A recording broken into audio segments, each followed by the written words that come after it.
Bonjour à toutes et à tous et bienvenue dans cette nouvelle vidéo. La Cour suprême valide les résultats du référendum malgré les recours, rejet de l'opposition, chiffres controversés, institutions contestées. Que cache réellement cette décision? Analyse complète dans cette petite vidéo. Famille, je vous recommande vraiment de suivre cette petite vidéo jusqu'à la fin. La partager au maximum. N'oubliez pas aussi de vous abonner si vous n'êtes pas encore abonné à la chaîne et activer la cloche de notification pour ne rater aucune de nos prochaines vidéos. Vers la fin, je vous mettrai le discours du président de la Cour suprême. Alors, ce vendredi 26 septembre 2025, la Cour suprême de Guinée a officiellement validé les résultats du scrutin référendaire du 21 septembre 2025 avec un taux de participation annoncé de 91,55% et une victoire écrasante du oui à hauteur de 89,38%. La plus haute juridiction du pays a entériné la version des faits avancés par la Direction générale des élections. Mais cette validation intervient dans un climat politique fortement polarisé, alors que les recours légitimes avaient été introduits par deux formations politiques, à savoir le bloc libéral de Dr Faya Milimolo et le bloc pour l'alternance en Guinée, BAC. Des recours reconnus en la forme rejetés au fond. La subtilité juridique mérite d'être soulignée. En recevant les recours à la forme, la Cour reconnaît que les partis politiques avaient respecté les conditions de recevabilité. En revanche, en les rejetant au fond, elle considère qu'il n'y a pas de preuves suffisantes pour remettre en cause la régularité du scrutin. Mais cette décision interroge car les griefs soulevés par les deux partis portaient sur des anomalies graves, notamment des irrégularités dans la distribution des cartes d'électeurs, des suspicions de bourrage dur, l'absence d'observateurs électoraux indépendants, l'usage abusif de moyens de l'État en faveur du oui.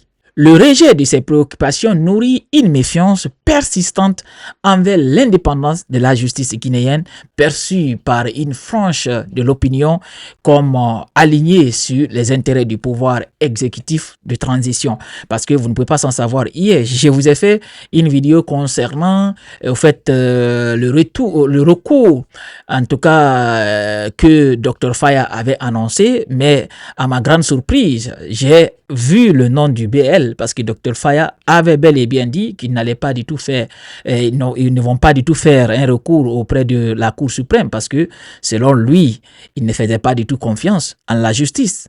Des chiffres largement contestés, voici les résultats validés par la Cour suprême. Électeurs inscrits 6 768 458. Votants 5 951 807, suffrages valablement exprimés 5 746 327, le oui 5 137 950 voix, ce qui donne 89,38%. Le non 610 367 voix, ce qui donne le pourcentage de 10,62%.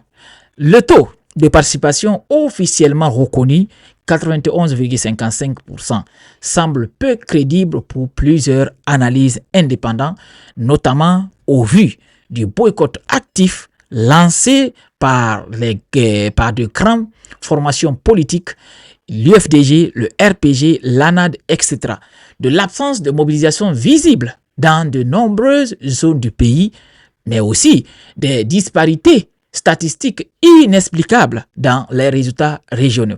Mais autre chose encore, du mutisme des observateurs internationaux, souvent garants d'une lecture objective du scrutin.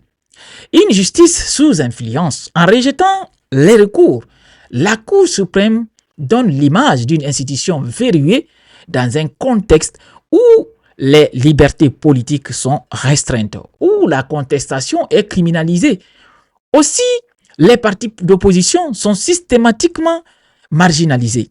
Dr Faya Milimolo lui-même, dans ses précédentes interventions, avait déjà exprimé une profonde défiance à l'égard de la justice guinéenne. C'est ça que je vous disais tout à l'heure. J'avais fait une vidéo concernant ça. Qu'il juge incapable de garantir un arbitrage impartial. Il n'y a pas de juridiction compétente aujourd'hui en Guinée, disait-il récemment. Ce rejet des recours s'inscrit donc dans un climat de suspicion, renforçant le sentiment que la transition guinéenne est en train de verrouiller le jeu politique à travers des institutions instrumentalisées. Une décision à double tranchant pour la transition. Si le pouvoir en place cherchait une légitimation juridique du référendum, cette décision de la Cour suprême lui donne un habillage légal. Mais politiquement, elle pourrait tout d'abord aggraver les tensions, créer le fossé entre les institutions et les forces politiques majeures, aussi radicaliser certaines positions et peut aussi affaiblir la crédibilité du processus de transition à l'international. La stratégie de validation accélérée en rejetant tout débat de fond risque de se retourner contre le CNRD et ses alliés au moment où la communauté internationale observe de près la trajectoire démocratique guinéenne. Sur le plan juridique, en parlant de la légalité procédurale et légitimité populaire, sur le plan juridique, la Cour suprême a pu respecter la lettre des textes. Mais sur le plan politique et démocratique, la légitimité de cette décision reste profondément contestée. Le rejet des recours sans véritablement instruction contradictoire ni enquête approfondie sur les allégations apparaît comme une occasion manquée pour renouer avec une justice crédible. La question qui se pose désormais est: cette validation suffira-t-elle à atteindre la contestation ou relancera-t-elle une nouvelle phase d'instabilité politique? Voici un peu l'analyse de cette validation du vote référendaire par la Cour suprême. Alors, je vous invite à suivre la déclaration du président de la Cour suprême. N'oubliez pas de partager la petite vidéo, elle est très très intéressante. Alors, on va tous écouter le président de la Cour suprême. Par lettre numéro 1352, MATB, en date du 23 septembre 2025, enregistré le même jour au greffe de la Cour suprême à 23h29 sous le numéro 2576, Monsieur le ministre de l'administration du territoire et de la décentralisation a transmis, accompagné des pièces y afférentes, les résultats provisoires du référendum tenu le 21 septembre 2025. Par requête conjointe du 26 septembre 2025, enregistrée le même jour au greffe de la Cour suprême sous le numéro 2592, deux partis politiques, en l'occurrence le bloc libéral, BL, et le bloc pour l'alternance en Guinée, PAG, ont fait un recours aux fins d'annulation du scrutin référendaire du 21 septembre 2025. En la forme, considérant que la Cour suprême, chambre constitutionnelle, a été régulièrement saisie, d'une part, par le ministre de l'administration du territoire et de la décentralisation, aux fins de validation des résultats provisoires du scrutin référendaire du 21 septembre 2025 et, d'autre part, par les partis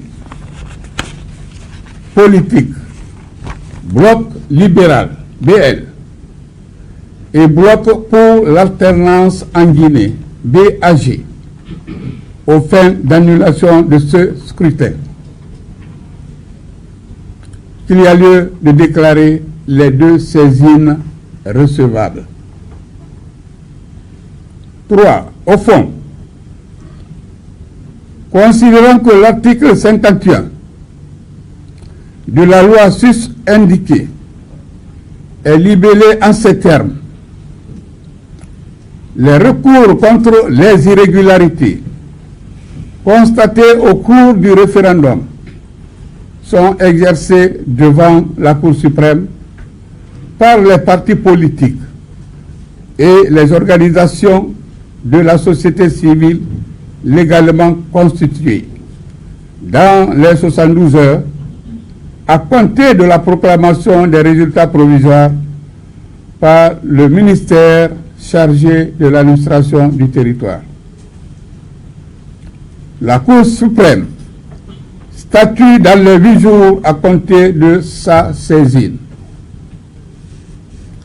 Si après le dépôt par le ministère chargé de l'administration du territoire des résultats provisoires, aucune contestation relative à la régularité des opérations référendaires n'a été déposée au greffe de la Cour suprême, dans les 72 heures qui suivent la proclamation des résultats provisoires, la Cour suprême proclame les résultats définitifs du référendum constitutionnel.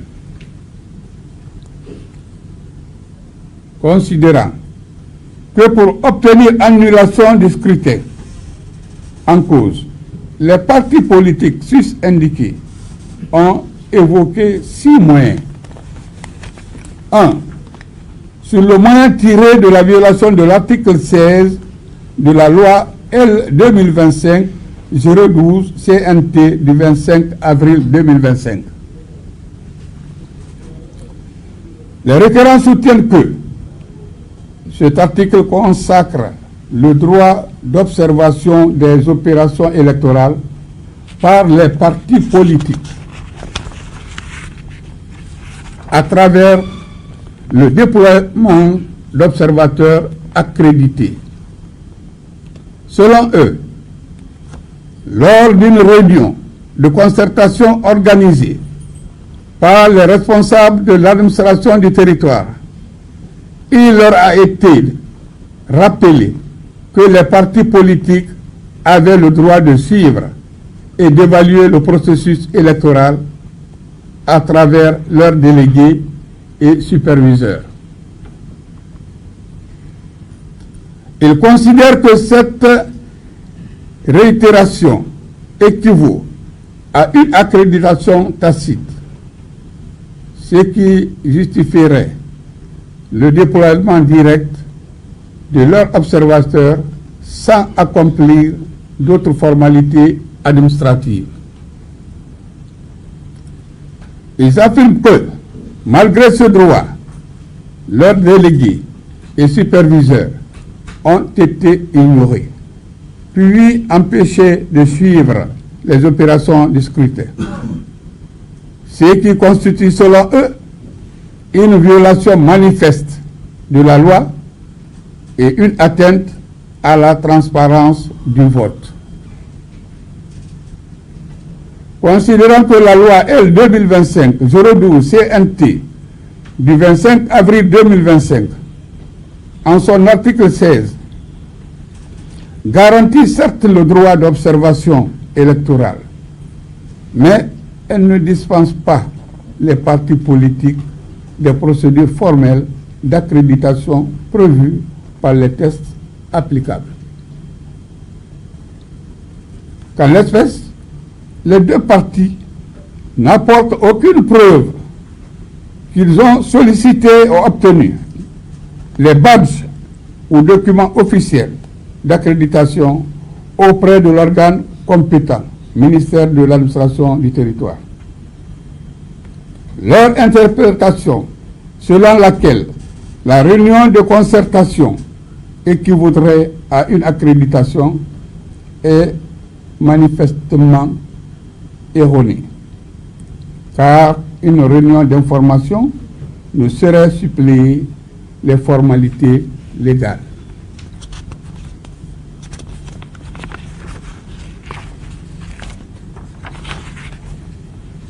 Considérant que les partis avaient l'obligation de se conformer aux règles de procédure fixées par l'autorité compétente pour accréditer les observateurs, dépôt des listes, fourniture d'identification, retrait de badge.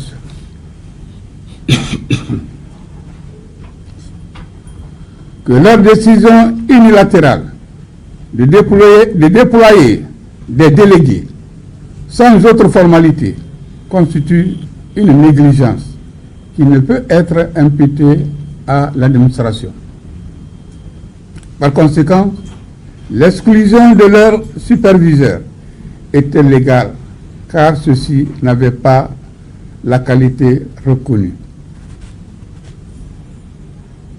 Qu'en outre, l'article 16 n'a pas été violé puisque la possibilité d'observation existait bel et bien, mais elle était subordonnée au respect des conditions pratiques.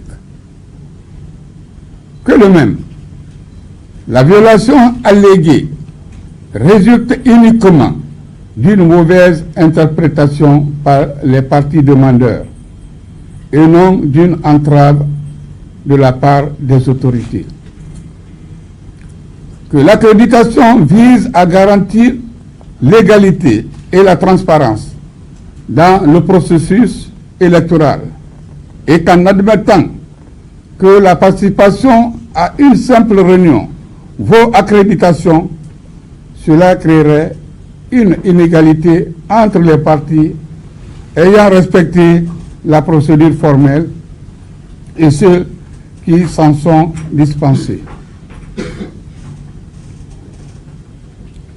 Que le rejet de leur superviseur est donc conforme aux principes d'égalité et de sécurité juridique. Qu'à supposer même, pour le seul bénéfice de la discussion, que leurs observateurs n'ont pas pu suivre directement les opérations, les partis politiques requérants ne démontrent pas que cette situation a affecté la régularité du scrutin et les résultats proclamés.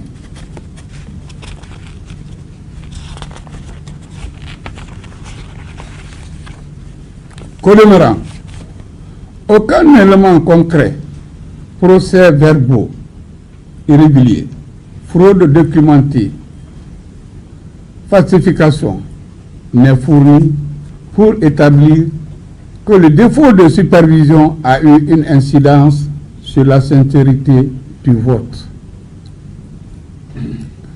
En droit électoral, une irrégularité sans incidence sur le résultat ne saurait justifier l'annulation du scrutin. 2. Sur le deuxième moyen tiré de la violation de l'article 19 de la loi L 2025-012 CNT, considérant que le requérant invoque une atteinte au principe d'égalité des opinions, qu'en effet, selon eux, l'article 19 de la loi susvisée confère à la haute autorité de la communication, HAC, la mission de garantir, durant la campagne référendaire, l'égalité de traitement entre toutes les opinions dans les programmes des organes de presse publics et privés. Que contrairement à ce principe, le bloc libéral et le bloc pour l'alternance en Guinée n'auraient bénéficié que de 3 minutes de temps d'antenne, diffusée une fois tous les 2 jours pour défendre leur position. Que le camp favorable à l'adoption de la nouvelle constitution aurait bénéficié chaque jour de l'intervention d'au moins 15 mouvements et partis politiques appelant à voter oui, ce qui aurait accentué le déséquilibre.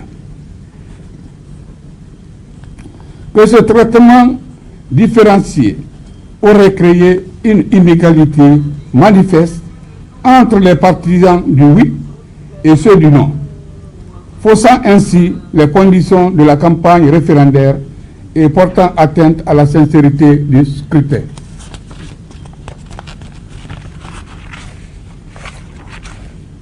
Considérant que, s'il est vrai que l'article 19 de la loi confie à la haute autorité de la communication, HAC, une mission de régulation, il n'en demeure pas moins vrai qu'il n'impose pas une stricte égalité arithmétique de temps d'antenne entre les acteurs, la règle étant celle d'une égalité de traitement dans le cadre des moyens disponibles et non d'une stricte parité horaire. Que le requérant n'apporte pas d'éléments probants établissant que la HAC, haute autorité de la communication, aurait volontairement favorisé le camp du oui au détriment du non. La simple différence de durée ne suffit pas à démontrer une violation du principe d'égalité dès lors que les opposants ont eu un accès effectif aux médias. Considérant le temps d'antenne plus important du camp du oui résulte principalement du nombre élevé de partis et mouvements alignés sur cette position. Dès lors, la haute autorité de la communication, HAC, n'a pas à limiter l'expression de ses acteurs dès lors que chacun agit dans le respect de la loi. Qu'en admettant même une différence de temps d'antenne, les requérants n'établissent pas que ce déséquilibre ait altéré la liberté de choix des électeurs, ni la sincérité du vote. Or, en droit électoral, seule une irrégularité ayant eu une incidence déterminante peut justifier l'annulation. 3. Sur le troisième moyen tiré de la violation de l'article 12 de la loi L 2025-012 CNT. Considérant que les requérants soutiennent, au terme de l'article 12 de la loi ordinaire L 2025-012 CNT du 25 avril 2025, l'Observatoire national autonome de supervision du référendum constitutionnel ONASUR est chargé de superviser l'ensemble des opérations référendaires dans les circonscriptions électorales, notamment la mise en œuvre du chronogramme, la mise en place du matériel de vote et des documents relatifs au scrutin. Que selon eux, les 11 membres de l'ONASUR n'ont pas été nommés que par décret du 18 septembre 2025, soit seulement 72 heures avant le scrutin, ce qui n'aurait pas permis la mise en place effective des structures de supervision dans les 33 préfectures, les 13 communes de Conakry, ainsi que dans les ambassades et consulats à l'étranger. Qu'en pratique, ce serait le ministère de l'administration du territoire et de la Direction générale des élections qui aurait assuré la supervision en déployant leurs propres observateurs en lieu et place de l'ONASUR. Que le président de l'ONASUR aurait, en outre, manqué à son obligation de neutralité en menant une campagne ouverte en faveur du oui, tant sur sa page Facebook que dans les médias. Et de lors, ces irrégularités cumulées entacheraient la crédibilité et la régularité du référendum constitutionnel du 21 septembre 2025. Considérant cependant que la nomination des membres de l'ONASUR intervenue le 18 septembre 2025 ne viole aucune disposition légale imposant un délai spécifique de mise en place de cette institution et que l'argument de tardivité relève d'une appréciation d'opportunité et non de légalité. Que de même, en l'absence d'un déploiement total de l'ONASUR, la supervision a été assurée par les organes légalement compétents, administration du territoire et direction générale des élections, ce qui a garanti la continuité du processus référendaire. Que les allégations relatives au président de l'ONASUR ne sont pas appuyées par des preuves vérifiables et ne sauraient suffire à démontrer une atteinte à la crédibilité du scrutin. Qu'au surplus, les requérants n'apportent aucun élément de fait démontrant que la prétendue carence de l'ONASUR ait entraîné des irrégularités de nature à altérer la sincérité du scrutin. 4. Sur le quatrième moyen tiré de la violation de l'article 49 de la loi L 2025-012 CNT du 25 avril 2025. Considérant que les requérants rappellent que l'article 49 de la loi L 2025-012 CNT du 25 avril 2025 dispose que les procès-verbaux des résultats des bureaux de vote doivent faire l'objet d'une publication officielle par le ministère en charge de l'administration du territoire. Cette publication devant obligatoirement être réalisée en ligne sur le site d'information de ce ministère en mode consultation publique.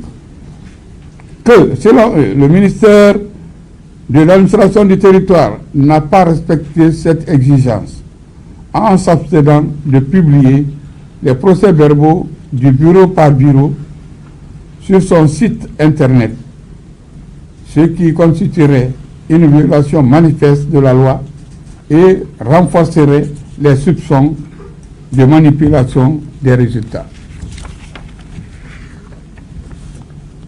Ils soutiennent que le défaut de publication aurait limité les possibilités de contrôle des partis politiques et des organisations de la société civile, lesquelles ne disposent que de 72 heures après la publication des résultats provisoires pour saisir la Cour suprême.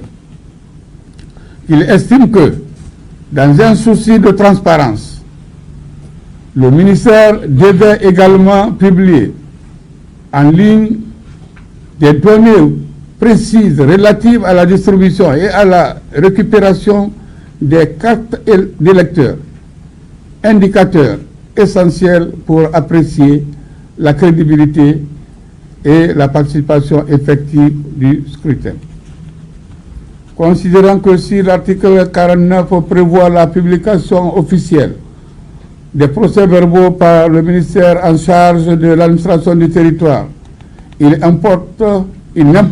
n'impose pas que cette publication intervienne exclusivement ni immédiatement sous forme électronique, que la loi garantit la publicité des résultats, mais laisse au ministère le soin d'en déterminer les modalités techniques. En outre, les requérants n'établissent pas que le procès-verbaux n'ait pas été rendu possible par d'autres moyens officiels, affichage, transmission aux représentants des partis politiques, diffusion dans les circonscriptions. Qu'en l'absence que l'absence alléguée de mise en ligne ne saurait en elle-même caractériser une violation substantielle de la loi. Que le délai de 72 heures pour saisir la Cour suprême court à compter de la publication officielle des résultats provisoires et non de la mise en ligne des procès-verbaux, et que l'argument tiré d'une prétendue limitation du droit du recours est donc inopérant. Aux surprises, les requérants n'apportent aucun élément démontrant que le défaut de publication en ligne des procès-verbaux aurait eu une incidence déterminante sur la régularité ou la sincérité du vote, et que l'allégation de manipulation des données demeure hypothétique et ne repose sur aucun fait vérifié. 5. Sur le 5e moyen tiré de la violation de l'article 50 de la loi ordinaire relative à la proclamation des résultats provisoires, les requérants soutiennent qu'en application des dispositions de l'article 50 de la dite loi, les résultats provisoires du référendum doivent être proclamés par le ministre chargé de l'administration du territoire dans un délai de 3 jours suivant la réception du dernier procès verbal de centralisation de vote, étant entendu que la transmission de ces procès-verbaux, ministre chargé de l'administration du territoire, dans un délai de 3 jours suivant la réception du dernier procès-verbal de centralisation de vote, étant entendu que la transmission de ces procès-verbaux ne saurait excéder 7 jours. Ils font valoir qu'en l'espèce, les résultats proclamés auraient entaché d'irrégularités manifestes et substantielles, tenant notamment au refus d'intégrer dans le décompte officiel les résultats de certains bureaux de vote. En effet, il ressort des propres déclarations du ministre que sur un total de 23 662 bureaux de vote, seuls 22 681 ont été pris en considération, soit un déficit de 981 bureaux écartés du calcul final. Considérant d'une part qu'au terme de l'article 50 de la loi ordinaire susvisée, les résultats provisoires du référendum sont proclamés par le ministre chargé de l'administration du territoire dans les 3 jours suivant la date de réception du dernier procès verbal de centralisation du vote. La transmission des procès-verbaux devant, en tout état de cause, intervenir dans un délai maximum de 7 jours. Que, d'autre part, que les requérants n'apportent aucun élément de preuve permettant d'établir que ces délais légaux n'auraient pas été respectés par l'autorité compétente lors de la proclamation querellée.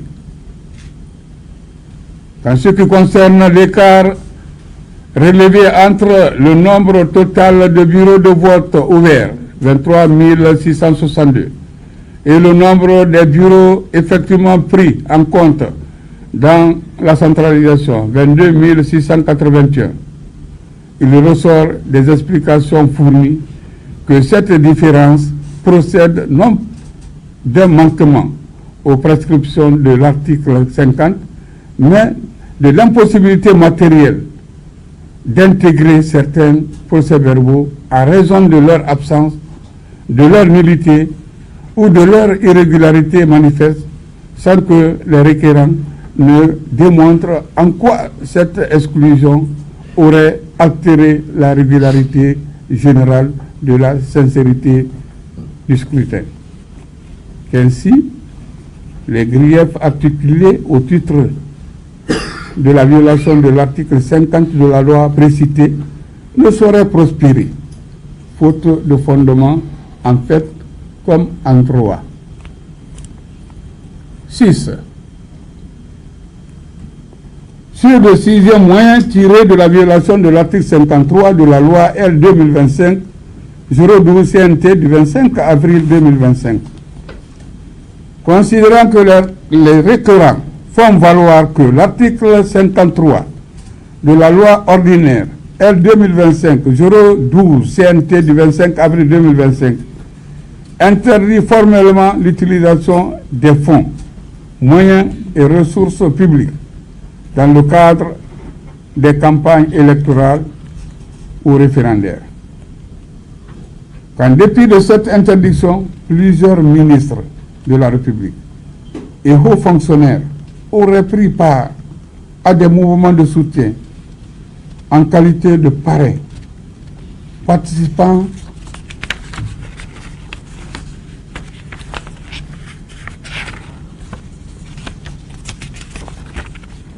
ainsi activement aux campagnes organisées à travers le pays. Que ces autorités auraient mis à disposition des véhicules de service, financé directement certaines manifestations et procédé à des distributions d'argent ou de t-shirts afin de mobiliser des foules en faveur de lui. Que des fonds publics auraient servi à offrir des véhicules à des artistes notables et autres personnalités et à rétribuer des personnes se livrant à des campagnes de propagande. Que plusieurs administrations publiques auraient même interrompu leur fonctionnement normal pour participer à la campagne référendaire. Situation qui a conduit le gouvernement a publié le 11 septembre 2025 un communiqué invitant certains fonctionnaires à regagner immédiatement leur poste. Que les requérants, en déduisant que ces pratiques constituent une violation manifeste de l'article 53 précité et entachent la régularité de la sincérité du scrutin référendaire. Considérant cependant que l'article 53 vise à prohiber l'utilisation directe des ressources publiques à des fins de propagande, mais il ne saurait être interprété comme interdisant la participation individuelle de personnalités publiques à des activités politiques, dès lors qu'elles agissent dans le cadre de leur liberté d'opinion. Que les requérants ne produisent aucun élément concret et vérifiable établissant que des fonds publics ont effectivement été détournés pour financer des campagnes et que les allégations relatives à la distribution d'argent, de véhicules ou de t-shirts reposent sur des affirmations générales et non sur des faits établis. Que le communiqué officiel du 11 septembre 2025 rappelant aux fonctionnaires leur obligation de rejoindre leur poste démontre que le gouvernement a pris des dispositions pour prévenir toute dérive et que l'existence d'un tel rappel témoigne de la vigilance de l'administration et non d'une volonté de violer la loi. Qu'à supposer même que des irrégularités aient pu se produire ponctuellement, les requérants n'établissent pas que celle-ci ait eu une ampleur ou une gravité telle qu'elle ait altéré la sincérité du vote au niveau national. Considérant qu'au demeurant, il est acquis, à l'issue de l'examen des pièces, qu'aucune anomalie n'a été constatée dans les procès-verbaux des différents bureaux de vote, que cet état de fait est confirmé par les différents rapports des observateurs, des superviseurs désignés par la Cour suprême et celui de l'Observatoire national autonome de supervision du référendum, ONASUR, du 24 septembre 2025, qu'il n'a été rapporté aucune irrégularité votant 5 951 807. Taux de participation 86,42%. Bulletin nul 205 480. Suffrages valablement exprimés 5 746 327, soit 96,55%. Oui, 5 135 951, soit 89,38%. Non, 610 376, soit 10,62%. Il convient en conséquence de déclarer définitif les résultats provisoires proclamés par le ministre chargé de l'administration du territoire. Par ces motifs, statuant publiquement en matière constitutionnelle, en premier et dernier ressort, article 1er, en la forme, déclare recevable la requête présentée par les partis politiques, Bloc libéral et Bloc pour l'alternance en Guinée. Article 2. Au fond, rejette cette requête comme non fondée. Article 3. Proclame les résultats définitifs du référendum du 21 septembre 2025 sur le projet de constitution soumis au peuple guinéen, qui a donné les résultats suivants. Électeurs inscrits 6 768 458. Votants 5 951 807. Suffrages exprimés 5 746 327, soit 96,55%. Taux de participation 86,42%. Vote en faveur de oui 5 135 951, soit 89,38%. Vote en faveur de non 610 376, soit 10,62%. Article 4. Ordonne que le présent arrêt soit notifié aux plus hautes autorités de l'État et publié sans délai au journal officiel de la République de Guinée. Ainsi fait, jugé les jours, mois et ans que de ceci. Ont signé le premier président, que je suis Fodé Bangoura, la conseillère rapporteuse, Madame Mariama Doumbouya, le chef de grève, M. Honoré Loa.